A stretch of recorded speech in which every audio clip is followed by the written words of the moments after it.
So as you may know, I made some clips to hold the Underglow LED strips to the bottom of your car, because let's face it, adhesive does not work great permanently. I've had many friends use just adhesive and not clips to hold their Underglow in, and it always ends up falling off. So I made some clips. The video's on the channel and it holds the Underglow strips to your car perfectly. You never have to worry about them falling off. But sometimes, and this is usually in the middle portion, you have a little bit of wire coming out of the LED part going into wherever you're trying to tuck it, whether it be a panel or a hole you drilled so you can wire it through the wheel well to get the next part of the Underglow. And you don't want those wires dangling because it's super easy to get them caught on something. And if they get caught on something, even though you have the other clips, might pull the wire. So just like we protected the Underglow light strips, let's protect the wire going to our Underglow. So check this out, guys. This is before with the wire dangling. Doesn't look very good, does it?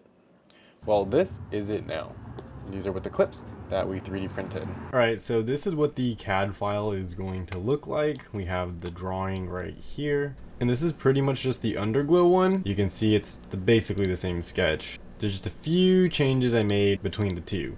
So number one is I made the fillets, instead of 1, they're 1.5, made them a little bit bigger, shrunk everything down, made sure that this was better for the wire, so the wire is not moving around. This will hug the wire nicely. As for the sides, this all looks good, and this is gonna be perfect. So this is what we have, and this is for any wires that are just dangling, you don't want it to dangle. I'm gonna print them basically for each part where the wire comes out of the glow and then goes into the car's wheel well. That way it holds the wire nicely, holds it firmly, that way there's no way it can come dangling down. I think these are just as important as the Underglow light strip clips. These go hand in hand, absolutely. If you want your own, they'll be in the description below the like button. Go grab you some, because I would rather get these and install them than have to buy new Underglow in case something happens to it. Alright guys, so I'm gonna go around the car now and I'm gonna show you all the wires that are like kind of dangling. You saw that one right there.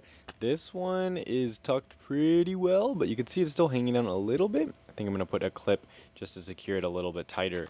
Let's go around to the back. This one's pretty bad. Watch me pull it down. Watch this, ready? Brother, that is not good at all. We look at this next one on the side though, the way I have it clipped, this one is secure. I have no problem with it. So this one is super good. I'm looking at this one, it's hanging pretty low as well, so I'm gonna have a clip for that. So just gonna do the same thing I did the front, but with all of those. So let's go ahead and fix this. Let's take our drill. I'm going to use a 90-degree angle to get it in there easier. That way I can put more force against it than just a screwdriver. So aligning the wire up with the middle part of the channel and then putting the screw to the bottom, the black part of the car, we're just going to drill it in. That's pretty much it. As long as you use really short screws, you don't really have to worry about hitting anything. Don't drill it in super tight all the way because it might go through the rubber, which is holding the wire, you know, the clip part. That's the rubber part I'm talking about. Just drill it enough to be like snug. If you're using self-tapping screws, these are going to be easier. If you're using ones with like flat ends on the end, you'll just have to put more force on it, but it's doable because I did it. All right guys, so let's examine our work. It's good, and it's pretty much it. It just needs to clip the wire. I focus mainly on the part coming out of the Underglow. You could of course add a second one, but I felt like this one is already really snug and really tight. Let's go around and check the other one. So this is the rear one on the passenger side, and this one is pretty good as well. You can see the screw's not all the way like super pushed in,